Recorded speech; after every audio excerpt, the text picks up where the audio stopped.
പരിശുദ്ധമായ നാമം വാഴ്ത്തപ്പെടുമാറാകട്ടെ. വേൾഡ് ക്രിസ്ത്യൻ പ്രയർ ലൈനിലേക്ക് കൂട്ടിക്കൊണ്ടു വന്നിരിക്കുന്ന എല്ലാ ദൈവമക്കളെയും ഓർത്ത് ഞാൻ ദൈവത്തെ സ്തുതിക്കുന്നു. ഇതിന് ലീഡർഷിപ്പ് നൽകുന്ന പ്രിയ വിലപ്പെട്ട ദാസൻ ജോണേശ്വർ ഭാഷ കുടുംബം കടന്നു വന്നിരിക്കുന്ന എല്ലാവരെയും ഓർത്ത് പ്രാർത്ഥിക്കുന്നു. പാടുകയും പ്രാർത്ഥിക്കുകയും സംബന്ധിക്കുകയും ചെയ്യുന്ന എല്ലാവരെയും ദൈവം ധാരാളം അനുഗ്രഹിക്കട്ടെ. പുതുതായിട്ട് കടന്നു വന്നവർക്കായി സ്തോത്രം. നിങ്ങൾക്ക് എല്ലാവർക്കും എൻ്റെ സ്നേഹവന്ദനത്തെ അറിയിക്കുന്നു. ഞാൻ അത്ഭുതങ്ങളും അനുഗ്രഹങ്ങളും എന്ന വിഷയമാണ് നിങ്ങളെ പഠിപ്പിച്ചുകൊണ്ടിരിക്കുന്നത്. നിങ്ങളുടെ ജീവിതത്തിൽ ഒരത്ഭുതം ഇന്ന് നടക്കണമെന്ന് നിങ്ങൾ എത്ര പേര് ആഗ്രഹിക്കുന്നുണ്ട്? നിങ്ങളുടെ ജീവിതത്തിൽ ഇന്ന് ഇല്ല ഈ ആഴ്ചയിൽ എൻ്റെ ജീവിതത്തിൽ അത്ഭുതങ്ങൾ ഞാൻ പ്രാർത്ഥിക്കുമ്പോൾ അത് നടക്കും എന്ന് നിങ്ങൾ ആദ്യം വിശ്വസിക്കണം. നിങ്ങളെല്ലാവരും ഒരു കാര്യം നിങ്ങൾ തീർച്ചപ്പെടുത്തണം. നിങ്ങൾ ആരാണെന്ന് ഉള്ള കാര്യം നിങ്ങൾ തീർച്ചപ്പെടുത്തണം. നിങ്ങൾ പെന്തിക്കോസുകാരെന്നുള്ള ആ നിലവാരം അങ്ങ് വിടണം. അതങ്ങ് താണ നിലവാരമാണ്. അവിടുന്ന് മാറിയിട്ട് ഒരു രണ്ട് വാക്യങ്ങൾ വായിച്ചാട്ടെ. നിങ്ങൾ ആരാണെന്ന് ഞാൻ നിങ്ങളെ ഒന്ന് ബോധിപ്പിച്ചതിന് ശേഷം നമുക്ക് മുന്നോട്ട് വരാം. ദാനിയേലിന്റെ പുസ്തകം 7-ാം അധ്യായം അതിന്റെ 18-ാമത്തെ വാക്യവും 27-ാമത്തെ വാക്യവും നിങ്ങൾ ഒരു പേപ്പറിൽ എഴുതിയോ നിങ്ങളുടെ ബുക്കിനകത്തോ നിങ്ങളുടെ ഇതിനകത്തോ നിങ്ങളുടെ എവിടെയെങ്കിലും ഒക്കെ എഴുതി വെക്കുക. നിങ്ങൾക്ക് നിങ്ങൾ വല്ലപ്പോഴും ഒക്കെ അതെടുത്തൊന്ന് നോക്കണം ആരാണെന്ന്. നിങ്ങൾ ആരാണെന്ന് അതിനകത്ത് എഴുതിയിട്ടുണ്ട്. ഒന്ന് വായിച്ചേ. അപ്പോൾ ഞാൻ നിന്നടത്ത് അവൻ അടുത്തു വന്നു. അവൻ 7-ാം അധ്യായം 18-ാമത്തെ വാക്യം ദാനിയേലിന്റെ പുസ്തകം 18. ഓക്കെ. എന്നാൽ അത്യുന്നതനായവന്റെ വിശുദ്ധന്മാർ രാജ്യത്വം പ്രാപിച്ച് എന്നേക്കും സദാകാലത്തേക്കും രാജ്യത്വം അനുഭവിക്കും. അത് ഇപ്പൊ മുമ്പ് വായിച്ചോ? മറ്റേ സഹോദരിയോട് ഒന്ന് വായിച്ചോട്ടെ. ആദ്യം വായിച്ച സഹോദരി.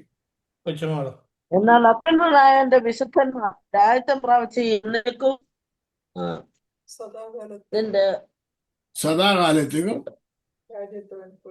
രാജ്യം. അപ്പൊ നിങ്ങൾ സദാകാലത്തേക്കും രാജ്യത്വം അനുഭവിക്കും.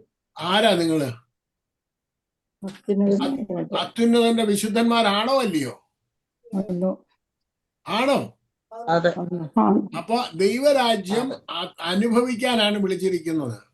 ഇനി അതിന്റെ 27-ാമത്തെ വാക്യം ഒന്ന് വായിച്ചേ. പിന്നെ രാജ്യത്വവും ആധിപത്യവും ആകാശത്തിന് കീഴെല്ലാടവുമുള്ള രാജ്യങ്ങളുടെ മഹത്വവും അത്യുന്നതന്റെ വിശുദ്ധന്മാരായ ജനത്തിന് ലഭിക്കും.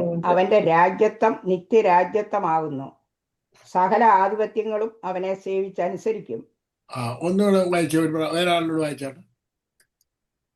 പിന്നെ രാജ്യത്വവും ആധിപത്യവും ആകാശത്തിന് കീഴെ എല്ലായിടവുമുള്ള രാജ്യങ്ങളുടെ മഹത്വവും അത്യുന്നതന്റെ വിശുദ്ധന്മാരായ ജനത്തിന് ലഭിക്കും. അവന്റെ രാജ്യത്വം നിത്യരാജ്യത്വം ആകുന്നു. സകല ആധിപത്യങ്ങളും അവനെ സേവിച്ചനുസരിക്കും. അത് അടുത്ത ഒരാളോട് വായിച്ചാട്ടെ. പിന്നെ രാജ്യത്വവും ആധിപത്യവും ആകാശത്തിന് കീഴെല്ലായിടവുമുള്ള രാജ്യങ്ങളുടെ മഹത്വവും അത്യുന്നതന്റെ വിശുദ്ധന്മാരായ ജനത്തിന് ലഭിക്കും. രാജ്യത്വം നിത്യരാജ്യത്വമാകുന്നു. ആധിപത്യങ്ങളും അവനെ സേവിച്ചനുസരിക്കും. ഓക്കെ. അപ്പൊ സകല ആധിപത്യങ്ങളും അവനെ സേവിച്ചനുസരിക്കും. ആ രാജ്യത്വം ആർക്കുള്ളതാണ്? അത്യുന്നതന്റെ വിശുദ്ധന്മാരാരാണ്? അപ്പം മാവേലിക്കരയിലെ പൂജക്കാരാണോ അവരെയാണോ സേവിച്ചനുസരിക്കേണ്ടത്? നമ്മളാണോ അവരെ കീഴടക്കേണ്ടത്? നമ്മളവരെ കീഴടക്കണം. എന്നാൽ ഈ യാചിച്ചുകൊണ്ടിരുന്ന അത് കീഴടങ്ങത്തില്ല. പാമ്പുകളെ പിടിച്ചെടുക്കുമെന്നാണ് കർത്താവിന്റെ വചനത്തിനകത്ത് വന്നിരിക്കുന്നത്. പാമ്പ് ഏത് പാമ്പിനെയാ പിടിച്ചെടുക്കുന്നത്? ഏത് പാമ്പിനെയാ? ഈ നമ്മുടെ ഇവിടെ കേരളത്തിൽ ഒരാളുണ്ടല്ലോ പാമ്പ് പിടുത്തക്കാരന്, ബാബാ സുരേഷ് പിടിച്ചെടുക്കുന്ന പോലെ പാമ്പിനെ പിടിച്ചെടുക്കുമെന്നാണോ അതോ ആദ്യത്തെ പാമ്പിനെ പിടിച്ചെടുക്കുമെന്നാണോ? ആദ്യത്തെ അമ്മച്ചിയെ പിടിക്കാനായിട്ട് അമ്മച്ചിയുടെ അടുക്കലോട് വന്ന പാമ്പിന്റെ പേരെന്തുവായിരുന്നു? ആ പാമ്പ്, അമ്മച്ചിയെ വായിച്ച പാമ്പ്. പിന്നെ ഒടുവിൽ ഒരു പാമ്പുണ്ട്. ആ പാമ്പിനെ പിടിച്ചെടുക്കാനുള്ള കഴിവ് ആര് തന്നിട്ടുണ്ട്? വിശ്വസിക്കുന്നവരാൽ ഈ അടയാളങ്ങൾ നടക്കും. അവരെന്ത് നടക്കും? പാമ്പിനെ പിടിച്ചെടുത്ത് എന്ത് ചെയ്യണം? കാൽ കീഴിൽ കൊണ്ടുവരണം. ആരുടെ ജോലിയാ? പൂജയാണോ വലുത്? നിങ്ങളാണോ വലുത്? പറഞ്ഞേ, ആരെങ്കിലും പറഞ്ഞേട്ടാ. എന്നിട്ട് നമ്മളിവിടെ എന്തോ ചെയ്തുകൊണ്ടിരിക്കുകയാണ്?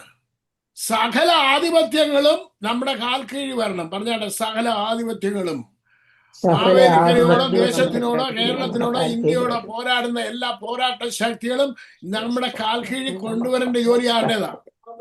വിശുദ്ധന്മാരുടെ ജോലിയാണ്. എന്നിട്ട് അതിന് ആരാണ് നിങ്ങളെന്നുള്ള ഒരു സുബോധം നമുക്കുണ്ടാകണം. ആരാണ് നിങ്ങൾ? അത്യുന്നതനായ ദൈവത്തിന്റെ വിശുദ്ധന്മാര് ആ രാജ്യത്തെ ആരുടെ കയ്യിൽ ഏൽപ്പിച്ചു? നമ്മുടെ നമ്മുടെ കയ്യിൽ ഏൽപ്പിച്ചു. അപ്പം നമ്മൾ ഏലിയാവിനെ കുറിച്ചാണ് പഠിച്ചുകൊണ്ടിരിക്കുന്നത്. ഇനി രണ്ട് അത്ഭുതം കൂടെ പറഞ്ഞ് നമ്മളിവിടെ ഏലിയാവിന്റെ കഥ നിർത്തിയിട്ട് ഏലിശ അടുക്കലോട് അടുത്ത ആഴ്ച പോകും. നമുക്ക് ഒന്ന് രാജാക്കന്മാർ അതിന്റെ 1-ാം അധ്യായം ഒന്നെടുത്താണ്. 1 രാജാക്കന്മാർ 1-ാം അധ്യായം അതിന്റെ 12 വരെയുള്ള ഭാഗങ്ങളാണ് നമ്മൾ. 2 രാജാക്കന്മാർ 1 രാജാക്കന്മാർ 1-ാം അധ്യായം അതിന്റെ 11 മുതലുള്ള ആഹാബിന്റെ മകനായിരുന്നു അഹസ്യാവ്.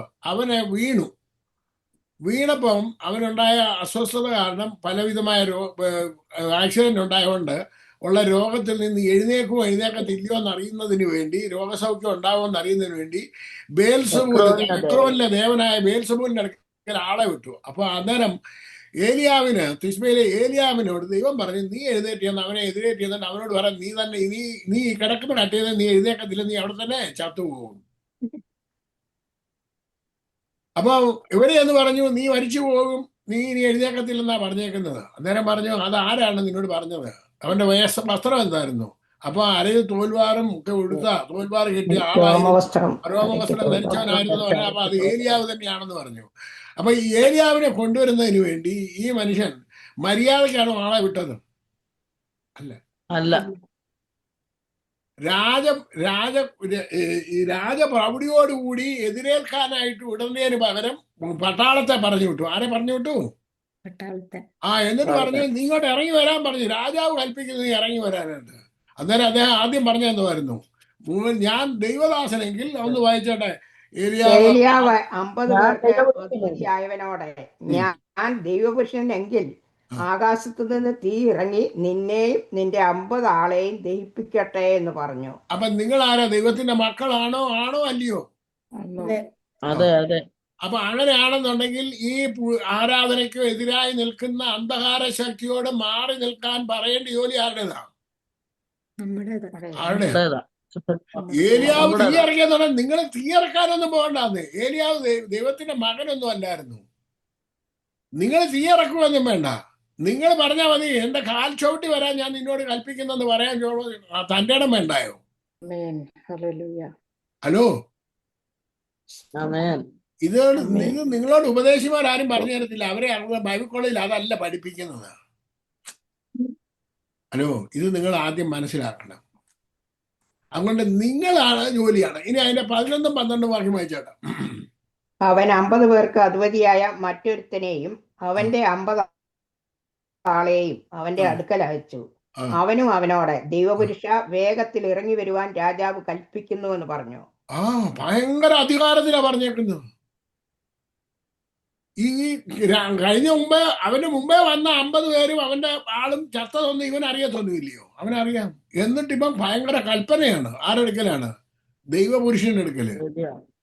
അപ്പം ദൈവപുരുഷന്മാരെടുക്കൽ, ദൈവമക്കളുടെ അടുക്കൽ ഈ കൽപ്പിക്കുന്നവർക്ക് വിരോധമായി, നമുക്ക് വിരോധമായി നിൽക്കുന്നവർക്കെതിരായിട്ട് നമ്മൾ എങ്ങനെയാണ് പ്രാർത്ഥിക്കേണ്ടതെന്ന്. കർത്താവേ, ഇവർക്ക് എന്തോ ഇല്ല, അറിവില്ല. അവരെന്താണ് ചെയ്യുന്നതെന്ന് അവർക്ക് അറിയില്ല. അവരോട് ക്ഷമിക്കണമേ. എന്നിട്ട് അവരിൽ വ്യാപരിച്ചിരിക്കുന്ന അന്ധകാര ശക്തി യേശുവിന്റെ നാമത്തിൽ നീങ്ങിപ്പോകട്ടെ എന്ന് നിങ്ങൾ ഓരോരുത്തരായി പറയാൻ തുടങ്ങുമ്പോഴാണ് ദൈവത്തിന്റെ പ്രവൃത്തി അവിടെ വെളിപ്പെട്ട് വരുന്നത്. നിങ്ങളൊന്ന് ചിന്തിച്ചു നോക്കിയേ. കഴിഞ്ഞ ദിവസം ഈ 13 വയസ്സുള്ള ഒരു പെൺകൊച്ച് തന്റെ മുത്തച്ഛനെ കൊന്നില്ലയോ? അവരുടെ കൂട്ടുകാരനെ കൂടെ കൂടി കൊന്നു. നിങ്ങളെല്ലാം ആ വാർത്ത കണ്ടില്ലേ? നമ്മുടെയൊക്കെ ചെറുപ്പകാലത്ത് ഇങ്ങനെ വല്ലതും നമ്മൾ മുത്തച്ഛന്മാരോടോ നമ്മുടെ അപ്പച്ചന്മാരോടോ അമ്മച്ചിമാരോടോ നമ്മൾ വല്ല ഇങ്ങനെ കയർത്ത് സംസാരിക്കുമായിരുന്നോ? ഇല്ലായിരുന്നു. ഇനി നമ്മൾ നോക്കിയേ, നമ്മുടെ കാലത്ത് എല്ലാ മതങ്ങളും അവിടെ തന്നെ ഉണ്ടായിരുന്നു. ഇത്രയും വലിയ ഭയങ്കരമായിട്ടുള്ള പരിപാടികളൊന്നും ഇല്ലായിരുന്നു. ഞാൻ കഴിഞ്ഞ കുറച്ചേറെ വർഷങ്ങൾക്ക് മുമ്പ് ഞാൻ നാട്ടിൽ വന്നപ്പോൾ തന്നെ എനിക്ക് കോട്ടയത്ത് ഒരിടത്ത് കയറണമായിരുന്നു, വീട്ടിൽ കയറണമായിരുന്നു. അപ്പം ഞാൻ കോട്ടയത്ത് ഇറങ്ങി. അപ്പോൾ കോട്ടയത്ത് അച്ഛൻ പറഞ്ഞു, ഞാൻ നിങ്ങൾ പാഞ്ചം പാസിനെ നാട്ടിലോട്ട് ചെങ്ങന്നൂരോട്ട് കൊണ്ടുവിടാം, എൻ്റെ വണ്ടിയെ കൊണ്ടുവിടാമെന്ന് പറഞ്ഞ് പുള്ളിയുടെ വണ്ടിയെ കയറിയിരുന്നു. വണ്ടി എടുത്തപ്പം മുതലേ റോഡ് നീളെ ശാപ്പാടുണ്ടാക്കിക്കൊണ്ടിരിക്കുക. എന്തോ അതിന് പറയുന്നത്, പൊങ്കാല. പൊങ്കാല. അപ്പം ഞാൻ എൻ്റെ ജീവിതത്തിൽ കണ്ടിട്ടില്ല ഈ പൊങ്കാല എന്താണെന്ന്. അപ്പം ഇത് ചെങ്ങന്നൂർ വരെ പൊങ്കാലയായിരുന്നു. അപ്പം മെല്ലെ മെല്ലെ വണ്ടി വരത്തുള്ളായിരുന്നു. നിങ്ങൾക്ക് അപ്പം ഹിന്ദുക്കളായാലും മുസ്ലിങ്ങളായാലും ക്രിസ്ത്യാനികളായാലും പ്രാർത്ഥനയ്ക്ക് വല്ല കുറവുണ്ടോ? ഉത്സവങ്ങൾക്ക് വല്ല കുറവുണ്ടോ? ഉണ്ടോ? എല്ലാം ഭയങ്കര അത്യുഗ്രമായിട്ട് നടക്കുന്നുണ്ട്. പക്ഷെ ഒരു ദൈവപ്രവൃത്തി നമ്മുടെ ജീവിതത്തിൽ എന്തോ ഇല്ല, വെളിപ്പെടുന്നില്ല. കാണുന്നില്ല. അതിന്റെ അർത്ഥം എന്തുവാ? എഫക്റ്റീവ് അല്ല പ്രയർ. അതിന്റെ അർത്ഥം എന്തുവാ? ഇപ്പൊ അമ്മാമ പറഞ്ഞു അവിടെ നടന്ന് പ്രാർത്ഥിക്കുന്നു, നിന്ന് പ്രാർത്ഥിക്കുന്നു, എല്ലാരും പ്രാർത്ഥനയോടെ പ്രാർത്ഥനയാണ്. പക്ഷെ എന്നുണ്ടെങ്കിൽ ഒരു പ്രവൃത്തി അത്ഭുതങ്ങളൊക്കെ നടക്കണ്ടേ? നടന്നു കിട്ടുകയാണെന്നുണ്ടെങ്കിൽ ഞാൻ പറയാം ഈ പ്രാർത്ഥന അല്ല, നിങ്ങൾ പറയണം ഈ പ്രാർത്ഥന കൊണ്ട് വല്ല പ്രയോജനവും ഉണ്ടായെന്ന് പറയണം. കഴിഞ്ഞ ദിവസം ഇതിനകത്ത് ഇജി സിസ്റ്റർ വന്നിട്ടില്ല. ഈ കഴിഞ്ഞ ദിവസം എന്നെ ഈ മീറ്റിംഗ് കഴിഞ്ഞ ഉടനെ തന്നെ എന്നെ വിളിച്ചു, പാസ്റ്ററെ ഒരു അത്ഭുത കാര്യം നടന്ന കാര്യം എനിക്ക് പറയണമെന്ന് ആഗ്രഹം ഉണ്ടായിരുന്നു. പുള്ളിക്കാരത്തി വരിക എന്ന് പുള്ളിക്കാരത്തെ കൊണ്ട് പറയിപ്പിക്കാം. ദൈവമക്കളെ, നിങ്ങളെ കൊണ്ട് നടത്താൻ വയ്യാത്തതായിട്ട് ഒന്നും ഈ ഭൂമിയിലില്ല. നിങ്ങൾക്ക് സകലതും കഴിയും. വിശ്വസിക്കുന്നവന് സകലതും കഴിയും എന്നല്ലേ ബൈബിൾ വായിക്കുന്ന. മർക്കോസിന് 9:23 ഒന്ന് വായിച്ചേട്ടെ. മത്തായി 17:21 വായിച്ചേ.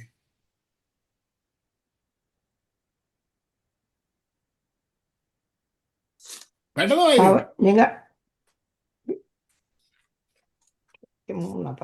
മർക്കോസ് 9:23. യേശു അവനോട്, നിന്നാൽ കഴിയുമെങ്കിൽ എന്നോ, വിശ്വസിക്കുന്നവന് സകലവും കഴിയുമെന്ന് പറഞ്ഞു. അപ്പൊ ഇതിനകത്തിരിക്കുന്നവർ വിശ്വാസികളാണോ അല്ലയോ? അപ്പൊ യേശു പറഞ്ഞു, എല്ലാരും പറഞ്ഞാണ് നെഞ്ചത്തെ കാര്യം പറഞ്ഞാണ്, വിശ്വസിക്കുന്നവന് സകലതും കഴിയും. ഇത് ഞാനാണോ പറഞ്ഞത്, യേശു ആണോ പറഞ്ഞേ? യേശു പറഞ്ഞു. അപ്പൊ യേശു പറഞ്ഞോണ്ട് നിങ്ങൾ അത് വിശ്വസിക്കുന്നുണ്ടോ? വിശ്വസിക്കുന്നു. ഇല്ലെന്നേ, അത് വെറുതെ എഴുതി വെച്ചിരിക്കുക. വിശ്വസിക്കുന്ന വാഗൊണ്ട് പറച്ചേ ഉള്ളൂ. എന്നാ പ്രവർത്തിച്ച് കാണീര്. വിശ്വസിക്കുന്നുണ്ടെങ്കിൽ ഞാൻ ഇന്നപോലെ പറഞ്ഞു, അത് ഇന്നപോലെ നടന്നു എന്ന് പറയണം, നടത്തിയെടുക്കണം, നടപ്പിൽ കൊണ്ടുവരണം. ഹലോ, നടപ്പിൽ കൊണ്ടുവരണം. മത്തായി 17:21 വായിച്ച്. നിങ്ങൾക്ക് കടുമണിയോടും വിശ്വാസമുണ്ടെങ്കിൽ ഈ മലയോട് ഇവിടെ നിന്ന് അങ്ങോട്ട് നീങ്ങുക എന്ന് പറഞ്ഞാൽ അത് നീങ്ങും. നിങ്ങൾക്ക് ഒന്നും അസാധ്യമാകുകയില്ല. മതി. നിങ്ങൾക്ക് എല്ലാരും എന്റെ മുഖത്തോട് നോക്കിയേ. നിങ്ങൾക്കൊന്നും അസാധ്യമാകുകയില്ലെന്ന് ആരാ പറഞ്ഞത്? യേശു ആണോ പറഞ്ഞത്? അപ്പൊ നമ്മൾ ഇവിടെ നിന്ന് താഴെ ഇരുന്ന് മേളിലോട്ട് നോക്കിയിട്ട് എന്താ പറയും? കർത്താവേ, നിനക്ക് അസാധ്യമായിട്ട് ഒന്നുമില്ല. യേശു താഴോട്ട് നോക്കിയിട്ട്, മോളെ സൂസനെ, നിനക്ക് കഴിയാത്തതൊന്നുമില്ല.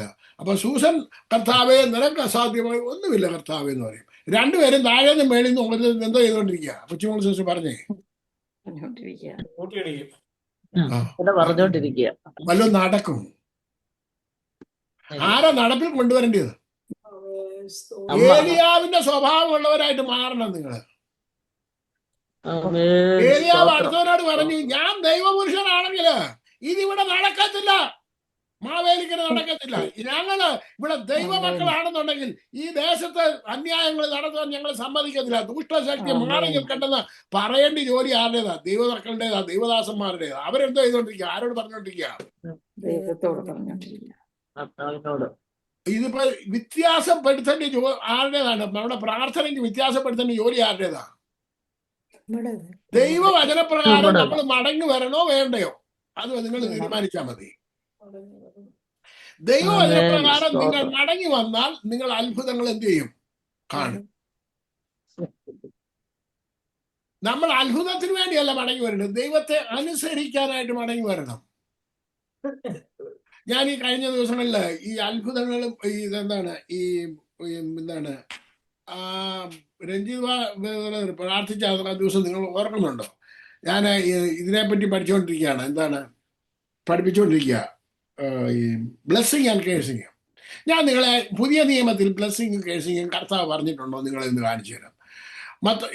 ആദ്യം ആവർത്തന പുസ്തകം 11:26 മുതൽ 28 വരെയുള്ള വാക്യം ഒന്ന് വായിച്ചാണ്.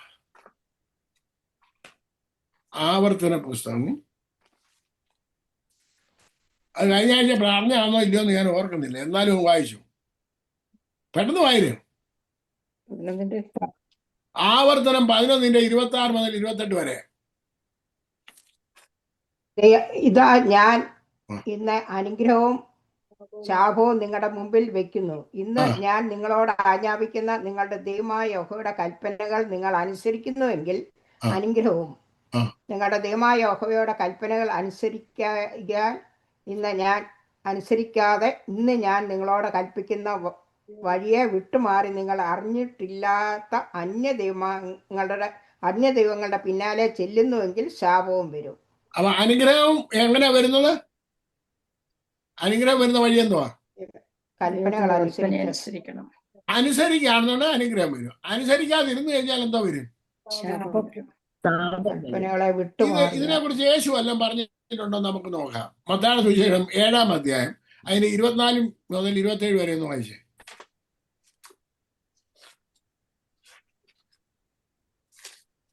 ആകയാൽ എൻ്റെ ഈ വചനങ്ങളെ കേട്ട് ചെയ്യുന്നവനൊക്കെയും പാറമേൽ വീട് പണിത ബുദ്ധിയുള്ള മനുഷ്യനോട് തുല്യനാകുന്നു. വൻമഴ ചൊരിഞ്ഞു, നദികൾ പൊങ്ങി, കാറ്റടിച്ചു, ആ വീട്ടിന്മേൽ അലച്ചു, അത് പാറമേൽ അടിസ്ഥാനമുള്ളതായകയാൽ വീണില്ല. എൻ്റെ ഈ വചനങ്ങളെ കേട്ട് ചെയ്യാത്തവനൊക്കെയും മണലിന്മേൽ വീണു പണിത മനുഷ്യനോട് തുല്യനാകുന്നു. വൻമഴ ചൊരിഞ്ഞു, നദികൾ പൊങ്ങി, കാറ്റ് അടിച്ചു, അത് വീട്ടിന്മേൽ അലച്ചു, അത് വീണു, അതിന്റെ വീഴ്ച വലിയതായിരുന്നു. ഒരു മനുഷ്യൻ മുടിഞ്ഞു പോയി, ഒരു മനുഷ്യൻ നേരെ നിന്നു. എന്താ മുടിഞ്ഞു പോകാനുള്ള കാരണം എന്തായിരുന്നു? ഒരു മനുഷ്യന്റെ കുടുംബം വചനം അനുസരിക്കാതെ മണലിന്മേൽ അനുസരിച്ചവന്റെ കുടുംബം എന്ത് ചെയ്തു? അനുഗ്രഹം പ്രാപിച്ച് ഉറച്ചു നിന്നു. അപ്പൊ യേശു പറഞ്ഞ അനുഗ്രഹം ശാപം തന്നെ അല്ലയോ? ആണ് വരുന്നു. രണ്ട് വേർഷനിലാണെന്നുള്ളൂ. ശാപം എന്നുള്ള വേടല്ല ഉപയോഗിച്ചെന്നുള്ളതേ ഉള്ളൂ. ആണോ? നശിച്ചു പോയെന്നല്ലേ പറഞ്ഞത്? അവന്റെ വീട് നശിച്ചു പോയെന്നല്ലേ പറഞ്ഞത്? മുടിഞ്ഞു പോയെന്നല്ലേ പറഞ്ഞത്? അല്ലേ? വീണ് പോയെന്ന്. വീണ് പോയെന്ന് പറഞ്ഞു കഴിഞ്ഞാൽ വീണെന്ന് പറഞ്ഞാൽ അതിന്റെ അർത്ഥം എന്തുവാ? നശിച്ചെന്നല്ലയോ? നശിച്ചെന്നല്ലയോ? അത് പറഞ്ഞു കഴിഞ്ഞാൽ ഈ ശാപം എന്നുള്ള വേട് ഉപയോഗിച്ചില്ലെന്നല്ല ഉള്ളു. അത്രേ ഉള്ളൂ. മറ്റവന്റെ കുടുംബം എന്താ ചെയ്തു? അനുഗ്രഹിക്കപ്പെട്ടു. നിലനിന്നു. അവന്റെ തലമുറകൾ നിലനിന്നു. കാറ്റും തിരമാല എല്ലാരെയും അടിച്ചു, അല്ലേ? പ്രശ്നങ്ങൾ എല്ലാവർക്കും വന്നു. അപ്പൊ നിലനിൽക്കണമെന്നുണ്ടെങ്കിൽ, അനുഗ്രഹം പ്രാപിക്കണമെന്നുണ്ടെങ്കിൽ, കർത്താവ് പറഞ്ഞ വഴി അനുസരിച്ചില്ല എന്നുണ്ടെങ്കിൽ അവിടെ ശാപം തന്നെയാണ്, നാശം തന്നെയാണ് വരുന്നത്. അപ്പൊ ഈ നാശം വരാതിരിക്കണമെന്നുണ്ടെങ്കിൽ, അനുഗ്രഹം പ്രാപിക്കണമെന്ന് നിങ്ങൾ ആഗ്രഹിക്കുന്നുവെങ്കിൽ ആരെ അനുസരിക്കണം? യേശുവിനെ അനുസരിക്കണം. യേശു പറഞ്ഞു, നിങ്ങൾക്ക് കടുകുപടിയോളം വിശ്വാസമുണ്ടെങ്കിൽ ഈ പ്രശ്നത്തോടെ മാറിപ്പോകാൻ പറഞ്ഞാൽ അവൻ പറഞ്ഞതുപോലെ തന്നെ സംഭവിക്കുമെന്ന് യേശു പറഞ്ഞില്ലയോ? അങ്ങനെയാണെന്നുണ്ടെങ്കിൽ മാവേലിക്കര നടക്കുന്ന കൂടോത്ര പരിപാടി മാറിപ്പോകാൻ പറഞ്ഞാൽ മാറിപ്പോകട്ടെ, അതിന് വിരോധമായി യേശുവിന്റെ നാമത്തിൽ നീ പോകട്ടെ എന്ന് ആര് പറയണം?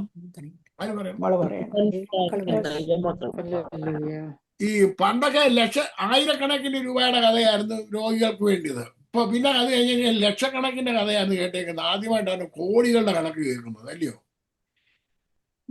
ഇന്ന് എന്റെ യുവത്തിൽ ആദ്യമായിട്ട് കേൾക്കുകയാണ് കോടി, 13 കോടി വേണം. കോടി എന്ന് കേട്ടപ്പോ തന്നെ കണ്ണു തള്ളിപ്പോയി. ലക്ഷം കണ്ടിട്ടില്ലാത്തവൻ കോടിയുടെ കണക്ക് കേൾക്കുന്ന തന്നെ പേടിച്ചു പോകത്തില്ലയോ? ഈ ലക്ഷത്തിന് എത്ര പൂജ്യം ഉണ്ടെന്ന് പോലെ എണ്ണി പിടിപ്പി തിട്ടപ്പെടുത്താൻ ഇതുവരെ എന്ത് ചെയ്തിട്ടില്ല, പറ്റിയിട്ടില്ല. പിന്നെ അപ്പൊ കോടിയുടെ കണക്ക് പറയുന്നത്. അപ്പൊ നമ്മൾ ഈ കോടിയുടെ പിന്നാലെ പോണോ? ഈ കോടികളുടെ കർത്താവിന്റെ പിന്നാലെ പോണോ? അതുകൂടെ ഒന്ന് വായിച്ചാട്ടെ. ഈ ഏലിയാവ് തീ ഇറക്കാമെന്നുണ്ടെങ്കിൽ ഈ തീ ഇറങ്ങിയാല് ഈ കുഞ്ഞിന്റെ ശരീരത്തിലുള്ള രോഗം മാറുമോ? ഹലോ, സ്വോത്രം സ്വോത്രം തീ പോലെ ഇറക്കണമെന്ന് കർത്താവിന്റെ ദാസി പാടി ആ തീ ഇറങ്ങിയാൽ ഈ കുഞ്ഞിന്റെ രോഗം മാറുമോ മാറത്തില്ലയോ? മാറും. മാറും. അപ്പൊ അതുകൊണ്ട് യേശുവിന്റെ നാമത്തിൽ നീങ്ങി പോകട്ടെ എന്ന് ആര് പറയണം? ആദ്യം കുഞ്ഞിന്റെ അപ്പൻ പറയണം, വിശ്വസിച്ചുകൊണ്ട്. ആര് പറയണം? ആര് പറയണം? ആമേൻ. അപ്പം പറയണം. ആളുടെ മകനാ, അവൻ അപ്പനാണ് പറയുന്നത്. അപ്പനാണ് സ്വാതന്ത്ര്യമുള്ളത്. അത് കഴിഞ്ഞ അമ്മയ്ക്കാണ്. അപ്പം കഴിഞ്ഞ് കഴിഞ്ഞാൽ അമ്മയ്ക്കാണ്. അത് കഴിഞ്ഞേ ഉള്ളു പുറമേ ഉള്ള എല്ലാ ഉപദേശിമാർക്കും ഉള്ളത്. ദൈവമക്കളെ, നമ്മൾ ഇതിന്റെ സിസ്റ്റത്തിലേക്ക് വരണം. കർത്താവിന്റെ സിസ്റ്റത്തിലേക്ക് വരണം. നിങ്ങളുടെ കുടുംബത്തിൽ ഉണ്ടാകുന്ന എല്ലാ പ്രശ്നങ്ങൾക്കും പരിഹാരം വരുത്തുവാൻ നിങ്ങൾക്ക് സാധിക്കും. ഇനി അടുത്തത്, നമ്മൾ വെള്ളത്തെ രണ്ടായി പിരിക്കാൻ പോകുന്ന ഒരു സംഭവം കാണാൻ പോകുന്നത്. അടുത്തത് 2 രാജാക്കന്മാർ 2-ാം അധ്യായം. അത് നിങ്ങൾക്ക് ഈ പ്രസംഗിക്കുന്ന ഒരുപാട് പേരുടെ പ്രസംഗങ്ങൾ നിങ്ങൾ കേട്ടിട്ടുള്ളതാണ്.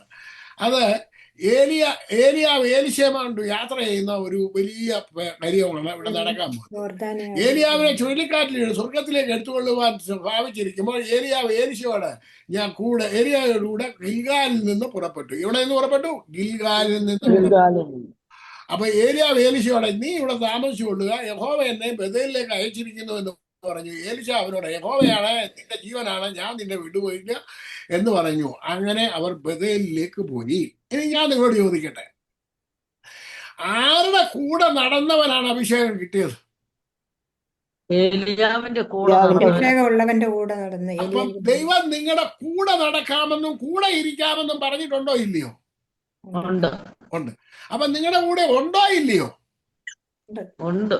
അതോ ഞാൻ വഴിയിൽ ഷേർലിയ കുഞ്ഞിനെ നിർത്തിയിട്ട് പോയോ? ഇല്ല, ഒരിക്കലും അല്ലെന്ന്. അത് നിർത്തിയതാണ് ഈ പ്രശ്നം മുഴുവൻ. ബന്ധുക്കോസുകാരല്ലേ ഷേർലിയെ ഞാൻ കുഞ്ഞിനെ കൂടെ കായംകുളമശാലിൽ നിർത്തിയിട്ട്, എടി നീ ഇവിടെ നില്ല, ഞാൻ ഇപ്പൊ വരാമെന്ന് പറഞ്ഞ് അടുത്ത ബാറിൽ ചെന്ന് 2 പേർക്ക് അടിച്ചിട്ട് തന്ന മാതിരിയാണ് ഇപ്പൊ ബന്ധുക്കോസുകാർ കൊണ്ട് നടക്കുന്നത്. അത് കഴിഞ്ഞ് ഞങ്ങൾ കടയിൽ 2 പേരും കൂടെ പോയി കുഞ്ഞിനെ അങ്ങോട്ട് പോയി. കൽസമാമൊക്കെ അറിയാവുന്ന കഥയാ. അവിടുന്ന് മുന്നോട്ട് അങ്ങോട്ട് പോയി ട്രാൻസ്പോർട്ട് ബസ് സ്റ്റാൻഡ് അവിടെ ചെന്നു. അവളോട് പറഞ്ഞു, നീ കുഞ്ഞിനെ കൊണ്ട് ഇവിടെ നില്ല, ഞാൻ ഇപ്പൊ വരാം. അടുത്ത വാരി കയറി 2 പേർക്ക് അടിച്ചു. അതാണ് ബന്ധുക്കോസുകാർ ചെയ്യുന്നത്. കർത്താവിനെ കൂടെ കൊണ്ട് നടക്കും, പള്ളി വരെ കൊണ്ടുവരും. അത് കഴിഞ്ഞ ഭർത്താരോട് പറയും, നീ പള്ളിയിൽ ഇരുന്നോ, ഞങ്ങൾ ജോലിക്ക് പോവാന്ന് പറയും. ദൈവമക്കളെ, കൂടെ നടക്കാമെന്ന് കർത്താവ് പറഞ്ഞിട്ടുണ്ടോ? വിട്ടുപിരിയാതെ കൂടെ നിന്നവനാണ് അഭിഷേകമുള്ള. അവനിൽ കൂടിയാണ് അത്ഭുതങ്ങളും അടയാളങ്ങളും വീരപ്രവർത്തികളും നടക്കുന്നത്. നിങ്ങൾ എത്ര പേര് കർത്താവിന്റെ കൂടെ നടക്കാൻ തീരുമാനമെടുത്തിട്ടുണ്ട്? എനിക്ക് എന്റെ കർത്താവിനോട് കൂടെ നടക്കണം, എനിക്ക് എന്റെ പരിശുദ്ധ ദൈവത്തോട് കൂടെ നടക്കുകയും കൂടെ വസിക്കുകയും ചെയ്യുമ്പോഴാണ് അവിടെയാണ് അത്ഭുതങ്ങളും അടയാളങ്ങളും വീരപ്രവർത്തികളും നടക്കുന്നത്. ദൈവങ്ങളെ, ഞാൻ വലിയ ഭക്തനൊന്നുമല്ല. നിങ്ങൾ ചിന്തിക്കുന്ന മാതിരി വലിയ ഭക്തനൊന്നുമല്ല. ഞാൻ നിങ്ങളെ പോലെ തന്നെയുള്ള ഒരു മനുഷ്യനാ. പച്ച പരമാർത്ഥിയാ, നിങ്ങളെ പോലെ തന്നെ, അല്ല വേറെ ഒന്നുമല്ല. 2007 മുതൽ ഒരു ജോലിയും ചെയ്തിട്ടില്ല. 2008 കുറച്ച് ഒരു 3-4 മാസത്തേക്ക് എൻ്റെ പാർട്ട് ടൈം ജോലി കിട്ടിയതുള്ളൂ. പിന്നെ ഞാൻ ജോലിക്കൊന്നും പോയിട്ടില്ല. ഞാൻ ഈ സുവിശേഷ വേല മാത്രമാണ് ചെയ്തുകൊണ്ടിരിക്കുന്നത്. നിങ്ങൾ ആരെങ്കിലും എനിക്ക് 10 പൈസ അയച്ചു തന്നിട്ടുണ്ടോ? ഞാൻ നിങ്ങളോട് ചോദിക്കട്ടെ, ആരെങ്കിലും എനിക്ക് വന്നിട്ടുണ്ടോ? നിങ്ങളോട് ആരോട് ഞാൻ പൈസ ചോദിച്ചിട്ടുണ്ടോ? അതേമാതിരി ഒരുപാട് പ്രായം ഞാൻ പ്രസംഗിക്കുന്നുണ്ട്. ആരോടും എന്തും ചോദിക്കുന്നില്ല, ആരും തരുന്നുമില്ല. പക്ഷെ എന്റെ കാര്യങ്ങൾ അങ്ങനെ നടത്തുന്ന ആരാ? ഞാൻ ദൈവത്തിന്റെ വേല ചെയ്താൽ എനിക്ക് വേണ്ടത്, ഞാൻ മുമ്പേ അവന്റെ രാജ്യവും നീതിയും അന്വേഷിച്ചാൽ എനിക്ക് വേണ്ടത് മുഴുവൻ എന്റെ അടുക്കൽ വരുമെന്ന് ആരാ പറഞ്ഞിരിക്കുന്നത്? അത് ഇംഗ്ലീഷിൽ ഒന്ന് വായിച്ചു നോക്കിയേ. മത്തായി 6:33 ഒന്ന് വായിച്ചാട്ടെ. ഇംഗ്ലീഷ് വായില്.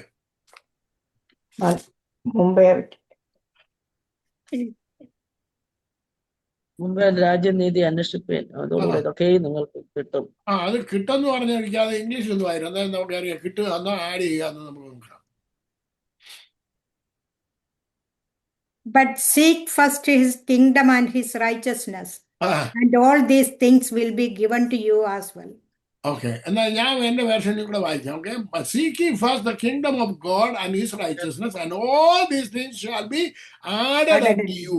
ആഡ് ചെയ്യുക എന്താണ് പറയുന്നത്? ആഡ് ചെയ്യുക എന്ന് പറഞ്ഞാൽ എന്താണ്? കൂട്ടിച്ചേർക്കുക. പിന്നെ കൂട്ടിച്ചേർത്തോണ്ടിരിക്കും. ആരാ ഈ ഇന്നത് വേണം, അത് വേണം, ഇത് വേണം എന്ന് പറഞ്ഞ് നടക്കുന്നത്? ജാതികൾ നിങ്ങൾ അവരെ പോലെ ആകരുത്.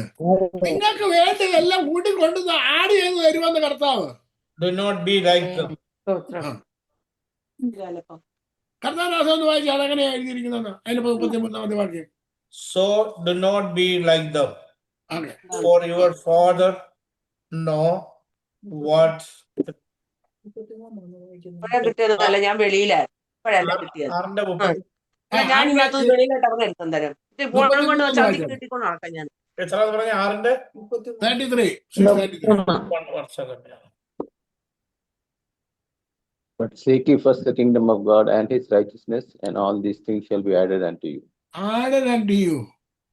അപ്പം all things these things will be added unto you. അപ്പം നമ്മളെ പ്രശ്നം ദൈവരാജ്യത്തിന്റെ സിസ്റ്റത്തിലേക്ക് നമ്മൾ വരണം. രാജ്യം എങ്ങനെയാണ് പ്രവർത്തിക്കുന്നത് നിങ്ങൾ മനസ്സിലാക്കണം. But seek first his kingdom and his righteousness, and all these things will be added to you. അപ്പൊ ആഡ് എന്ന് പറഞ്ഞു കഴിഞ്ഞാൽ അതിന്റെ അർത്ഥം എന്താണ്? കൂട്ടി തരിക. Given to you. എന്തെങ്കിലും ആയിക്കൊള്ളട്ടെ. തരുവാൻ തന്നെ പറഞ്ഞേക്കുന്നത്. അമ്മാമ്മക്ക് പല വേർഷൻ അങ്ങനെ വരുന്നത്. അമ്മാമ്മ വാങ്ങിച്ചെടുത്തു എന്നാ. അപ്പൊ ഞാൻ എന്താ അന്വേഷിച്ചാ മതി? ദൈവരാജ്യവും അവന്റെ നീതിയും. ദൈവനീതിയാണ് ദൈവത്തിന്റെ രാജ്യം നിങ്ങളുടെ കയ്യിൽ തരിക എന്നുള്ളത്. ചെറിയ ആട്ടുംകൂട്ടമേ ഭയപ്പെടുന്നവൻ, പിതാവ് നിങ്ങൾക്ക് രാജ്യം തരുവാൻ സാധിച്ചിരിക്കുന്നു. ആ രാജ്യം നിങ്ങളുടെ കയ്യിൽ തന്നിരിക്കുകയാണ്. ആ രാജ്യം എന്തിനാണ്? മറ്റുള്ള രാജ്യങ്ങളെ തകർക്കാൻ കഴിവുള്ള രാജ്യമാണ് നിങ്ങളുടെ കയ്യിൽ തന്നിരിക്കുന്നത്. അതിന്റെ ഡോക്യുമെന്റ്സ് ആണ് നമ്മുടെ കയ്യിൽ തന്നിരിക്കുന്നത്. അതിന്റെ കോൺസ്റ്റിറ്റ്യൂഷൻ, റൂൾസും റെഗുലേഷൻസുമാണ് കർത്താവ് വന്ന് നമ്മളെ പഠിപ്പിച്ചത്.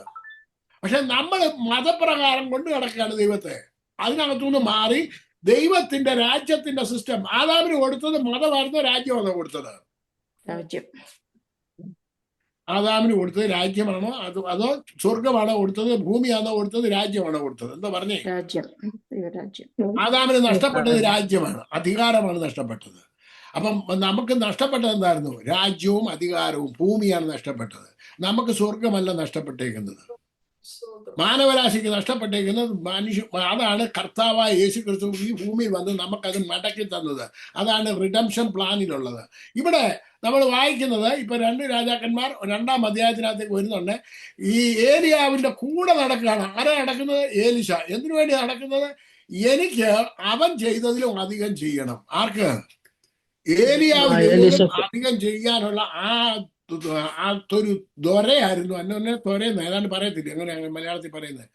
ആ ഒരു ആഗ്രഹം അവനെ കയറി പിടിച്ചിരിക്കുകയാണ്. വാഞ്ച.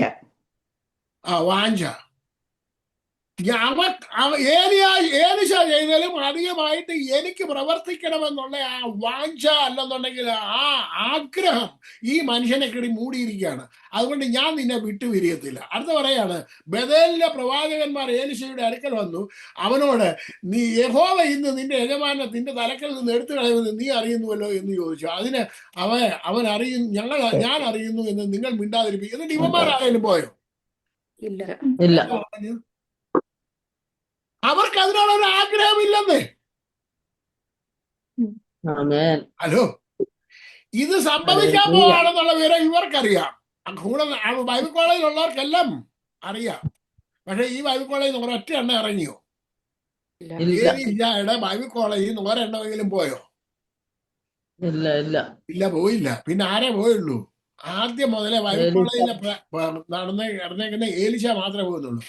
ഏലിയാവ് അവനോട്, ഏലിശയെ നീ ഇവിടെ താമസിച്ചുകൊള്ളുക, യഹോവ എന്നെ യെരിഹോവിലേക്ക് അയച്ചിരിക്കുന്നു എന്ന് പറഞ്ഞു. അതിനവൻ, യഹോവയാണ് നിന്റെ ജീവനാണ്, ഞാൻ നിന്നെ വിടുകയില്ല എന്ന് പറഞ്ഞു. അങ്ങനെ അവർ യെരിഹോവിലേക്ക് പോയി. അടുത്തത് 5-ാമത്തെ വാക്യം. യെരിഹോവിലെ ശിഷ്യന്മാർ ഏലിശയുടെ അടുക്കൽ വന്നു. അവനോട്, യഹോവ ഇന്ന് നിന്റെ യജമാനെ നിന്റെ തലക്കൽ നിന്ന് എടുത്തുകൊള്ളുന്നു നീ അറിയുന്നുവോ എന്ന് ചോദിച്ചു. അപ്പൊ ഇവരുടെ കാരണം ഏലിശായ്ക്ക് ഇതൊന്നും അറിയത്തില്ല. ഇവൻ മോശന, ഇവനൊന്നും അറിയത്തില്ലെന്നാ. എലിശ പറഞ്ഞു, നിങ്ങൾ ചുമ്മാതിരിക്കെ, എനിക്കറിയാം കാര്യങ്ങളൊക്കെ, പക്ഷെ ഞാൻ അവനെ വിടത്തില്ല. അവനെ പിടിച്ച് അവനോട് കൂടെ നടക്കും. മക്കളെ, എനിക്കൊരാഗ്രഹമേ ഉള്ളൂ.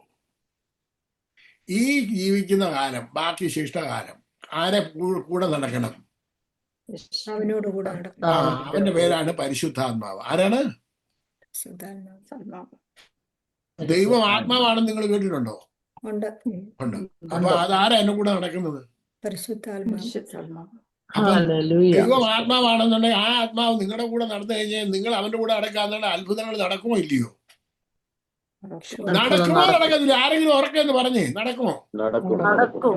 അപ്പൊ നടത്തി എടുക്കേണ്ട ജോലി ആരുടേതാ? നമ്മുടേതാ. ബ്രദറെ, ഇന്ന് മുതലേ നടത്തിയെടുക്കണം. പറഞ്ഞോട്ടെ, എന്റെ കൂടെ എന്റെ കർത്താവ് സർവശക്തനായ ദൈവം എന്റെ കൂടെയാണ് നടക്കുന്നത് പറഞ്ഞോട്ടെ. എന്റെ കർത്താവ് എന്റെ കൂടെയാണ് നടക്കുന്നത്. ഞാൻ അവന്റെ കൂടെയാണ് നടക്കുന്നത്. ഞാൻ അവന്റെ കൂടെ നടക്കുന്നത്. എന്റെ നാവിൽ കൂടെ കർത്താവിന്റെ അത്ഭുത പ്രവർത്തികളെ ഞാൻ കാണും. എന്റെ നാവിന്റെ കൂടെ കർത്താവിന്റെ അത്ഭുത പ്രവർത്തികൾ ഞാൻ കാണും. അത് നിങ്ങളുടെ നാവിൽ കൂടിയാണ് അത്ഭുതം നടത്താൻ പോകുന്നത് കർത്താവ്. മോശയുടെ നാവിൽ കൂടി അത്ഭുതം പ്രവർത്തിച്ചില്ലയോ? പ്രവർത്തിച്ചു. യോശുവയുടെ നാവിൽ കൂടി അത്ഭുതം പ്രവർത്തിച്ചില്ലയോ? അപ്പോസ്തലനായ പത്രോസിന്റെ നാവിൽ കൂടി അത്ഭുതങ്ങൾ പ്രവർത്തിച്ചില്ലയോ? പ്രവർത്തിച്ചു. അപ്പൊ പൗലോസിൽ കൂടെ പ്രവർത്തിച്ചോ ഇല്ലയോ? പിന്നെ നിങ്ങളെ കൂടെ പ്രവർത്തിക്കാതിരിക്കാൻ എന്താ കാരണം? നിങ്ങൾ ആരാ? ദൈവത്തിന്റെ മക്കളല്ലയോ? അതെ. നിങ്ങൾക്ക് എന്താ കുറവ് വന്നേക്കുന്നത്? എവിടാ നിങ്ങളുടെ കുറവ് വന്നേക്കുന്നത്? തോമസ് സാറേ, എന്ത് കുറവാ നിങ്ങളുടെ വന്നേക്കുന്നത്? ഒരു കുറവും വന്നിട്ടില്ലെന്ന് നിങ്ങളെ പറഞ്ഞ് പറ്റിക്കാണ് മനുഷ്യൻ മുഴുവൻ. നിങ്ങളുടെ കുറവുകൾ ഏറ്റു പറയുകയെന്ന്. യേശുദാസിനെ ഏത് കുറവും കൊണ്ടാ നടക്കുന്നത്? വലിയ കുറവുണ്ടോ? ഒരു കുറവില്ലത്. കർത്താവ് നിങ്ങളെ പൂർത്തീകരിച്ചിരിക്കുകയാണ്. നിങ്ങളെ മുഴുവനും പെർഫെക്റ്റ് ആക്കിയിരിക്കുകയാണ്.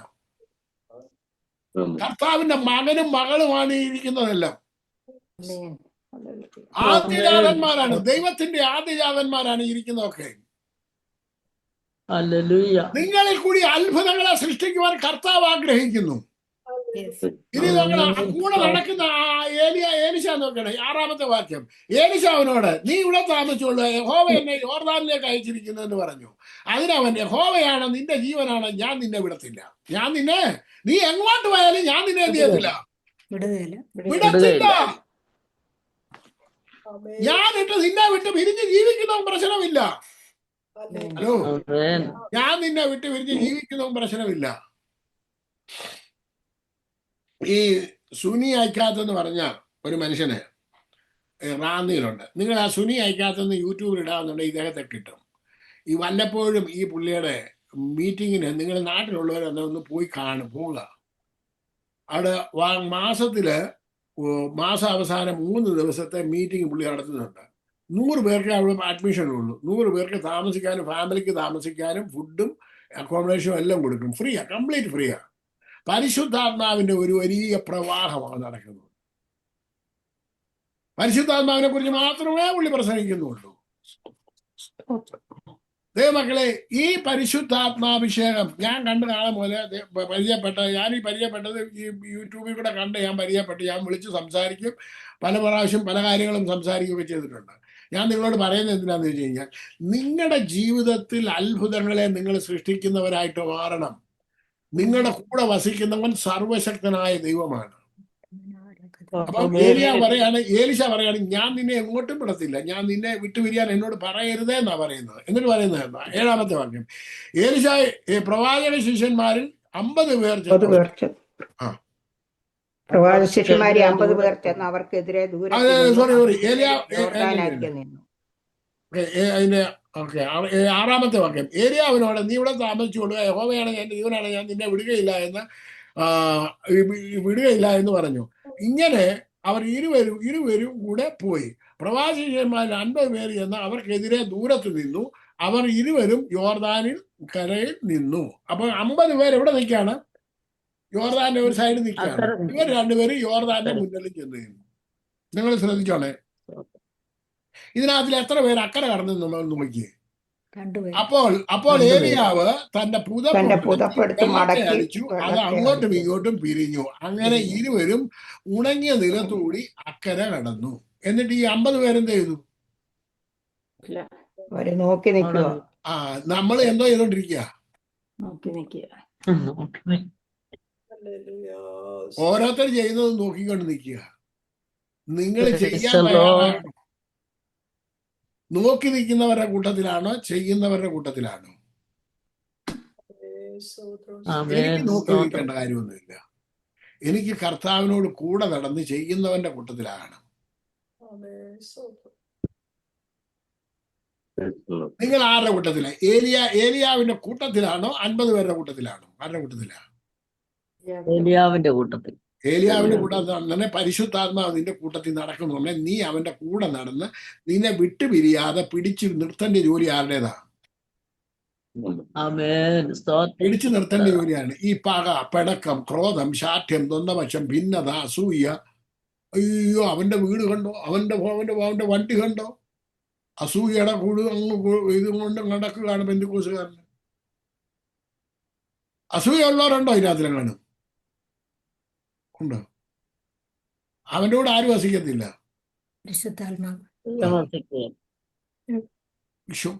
ക്രോധം, ശാഠ്യം, ദ്വന്ദ്വപക്ഷം, ഭിന്നത. എവിടെയാ ഭിന്നത ആരംഭിക്കുന്ന സ്ഥലം? എവിടെയാ? വീട്ടില്. ഭാര്യയ്ക്ക് ഭർത്താവിനെ കണ്ടുകൂടാ, ഭർത്താവിന് ഭാര്യയെ കണ്ടുകൂടാ. ദൈവമക്കളെ, ഇവിടെ എല്ലാം ആർക്ക് പ്രവർത്തിക്കാൻ പറ്റത്തില്ല. അവിടെ മുഴുവനും നാശം. ഈ പ്രവർത്തിക്കുന്നവരാരും ദൈവരാജ്യം എന്ന് പറഞ്ഞു കഴിഞ്ഞാൽ അവർ ഇതിന്റെ കീഴിലാണെന്നാ. അന്ധകാരത്തിന്റെ കീഴിലാണ് എന്ന് പറഞ്ഞാൽ ശാപത്തിന് കീഴിലാണെന്ന്. അത്രേ ഉള്ളൂ. നാശത്തിന്റെ കീഴിലാണെന്ന്. പിശാചിന് ഇടം കൊടുത്തിരിക്കുകയാണ് കേറി വരാനായിട്ട്. എന്തിനാ? അയ്യോ, ഞാൻ മരിച്ചാലും എന്ത് ചെയ്യത്തില്ല, മരിച്ചാലും ഞാൻ എന്ത് ചെയ്യത്തില്ല, മറക്കത്തില്ല. മരിച്ചാലും മറക്കത്തില്ല. അവൻ എന്നോട് ചെയ്ത ഭാഷ അറിഞ്ഞുകൂടാഞ്ഞിട്ടാ. അവരാ നിനക്ക് അറിയത്തില്ല അവൻ എന്നോട് പറഞ്ഞത്. മക്കളെ, അടുത്ത വാക്യം. അപ്പോൾ ഏലിശ ബോധപ്പെടുത്തു. അവർ അക്കരെ ചെന്ന് കടന്ന ശേഷം ഏലിയാവ് ഏലിശയോട്, ഞാൻ നിങ്ങളിൽ നിന്ന് എടുത്തുകൊള്ളുമ്പോൾ മുമ്പേ ഞാൻ നിനക്ക് എന്ത് ചെയ്തു തരണം? ഇത്രയും നേരമായിട്ട് നേരത്തെ ചോദിക്കാൻ വയ്യായിരുന്നു. ഞാൻ എന്ത് ചെയ്തു ചോദിച്ചോ? പുള്ളി ഏലിയാവ് ചോദിച്ചോ? ഇല്ല. ഇപ്പൊ ചോദിക്കണം, ഞാൻ എടുത്തുകൊള്ളുന്ന മുമ്പേ ഞാൻ നിനക്ക് എന്ത് തരണം? അന്നേരം ചോദിച്ചോളുക എന്ന് പറഞ്ഞു. അതിന് ഏലിശ, നിന്റെ ആത്മാവിന്റെ ഇരട്ടി പങ്ക് എന്റെ മേൽ വരുമാറാകട്ടെ എന്ന് പറഞ്ഞു. യോർദാനെ അടിച്ച് രണ്ടാക്കിയ കണ്ടതാരായിരുന്നു? 50 പേരും കണ്ടു, കൂടെ നിന്ന ഏലിശായും കണ്ടു. ആ 50 പേരെ കൊണ്ട് എന്തെങ്കിലും ചെയ്യാൻ പറ്റിയോ? ഇല്ല, ഒന്നും പറ്റിയില്ല. അപ്പൊ നമ്മൾ ആരുടെ കൂട്ടത്തിലാണ്? ആരുടെ കൂട്ടത്തിലാണ്? പരിശുദ്ധാത്മാവ് നിങ്ങളുടെ കൂടെ ഉണ്ടെന്നുണ്ടെങ്കിൽ അത്ഭുതങ്ങൾ നടക്കുമോ നടക്കത്തില്ലയോ? മറിയാമ്മ സിസ്റ്റർ നടത്തിയെടുക്കുമോ ഈ ആഴ്ചയിൽ? നടക്കും. മറിയാമ്മ സിസ്റ്റർ, കുട്ടിയമ്മ സിസ്റ്റർ ഈ ആഴ്ചയിൽ അത്ഭുതങ്ങളെ നടത്തിയെടുക്കുമോ ഇല്ലയോ? പറഞ്ഞേ. ഒരു തീരുമാനമെടുക്കുക. എന്റെ ദൈവമേ, നിങ്ങൾ ഒരു തീരുമാനമെടുക്കുക. I want to see miracle. എന്റെ വാക്കുകളിലൂടെ, കരങ്ങളിലൂടെ അത്ഭുതങ്ങളെ നടക്കണം എന്ന് നിങ്ങൾ തീരുമാനിക്കും. കണ്ണടങ്ങി നമുക്ക് പ്രാർത്ഥിക്കാം. ഇന്ന് രാത്രി കാലം കടന്നു വന്ന എല്ലാ ദൈവമക്കൾക്കായി സ്തോത്രം. കർത്താവെ, കൂട്ടിക്കൊണ്ടുവന്ന എല്ലാവരെയും ഓർത്ത് പ്രാർത്ഥിക്കുന്നു. ഇതിൽ കടന്നു വന്ന കർത്താവെ 39-40 പേരോളം കർത്താവ് ഇതിനകത്തിലുണ്ടല്ലോ. ഇവരെല്ലാം ഓർത്ത് പ്രാർത്ഥിക്കുന്നു. ഇവരിൽ കൂടി അത്ഭുതങ്ങൾ സൃഷ്ടിക്കപ്പെടുമാറാകട്ടെ. അവർ അത്യുന്നതനായ ദൈവത്തിന്റെ മക്കളാണെന്നും അത്യുന്നതനായ ദൈവം എന്നോട് കൂടെ വസിക്കുന്നുവെന്നും കൂടെ നടക്കുന്നുവെന്നും മനസ്സിലാക്കിക്കൊണ്ട് അവരുടെ വായിൽ നിന്ന് പുറപ്പെടുന്ന വാക്കുകൾ അത്ഭുതങ്ങളുടെ വാക്കുകളായി മാറട്ടെ. അവരിൽ കൂടി അത്ഭുതങ്ങൾ സൃഷ്ടിക്കപ്പെടട്ടെ. രോഗം യേശുവിന്റെ നാമത്തിൽ നീങ്ങിപ്പോകട്ടെ. I command every cells of his body to be healed right now in the name of Jesus. അതിന്റെ ഉച്ചമുതൽ ഉള്ളങ്കാൽ വരെ വ്യാപരിച്ചിരിക്കുന്ന ദുഷ്ടശക്തികളെ രോഗാത്മാവ് വിട്ടുപോകുന്നതിനോട് കൽപ്പിക്കുന്നു. ജോസഫിന്റെ കുടുംബത്തിൽ വ്യാപരിച്ചിരിക്കുന്ന ദുഷ്ടശക്തികൾ നീങ്ങി മാറി അവരുടെ രോഗനിബന്ധനം കഴിഞ്ഞു മാറട്ടെ. കർത്താവ് കടന്നു വന്നിരിക്കുന്ന ഓരോ വ്യക്തികൾക്കായി സ്തോത്രം ചെയ്യുന്നു. കർത്താവ് ഇവിടെ കടന്നു വന്ന ഓരോരുത്തരുടെ മേലും വ്യാപരിച്ചിരിക്കുന്ന, അവരുടെ കുടുംബങ്ങളിൽ വ്യാപരിച്ചിരിക്കുന്ന പ്രതികൂല പ്രശ്നങ്ങളും യേശുവിന്റെ നാമത്തിൽ നീങ്ങി മാറി പൂർണ്ണ ബലവും ആരോഗ്യ ശക്തിയും കർത്താവിന്റെ കുഞ്ഞുങ്ങളെ പ്രാപിക്കട്ടെ. യേശു കർത്താവിന്റെ നാമത്തിൽ.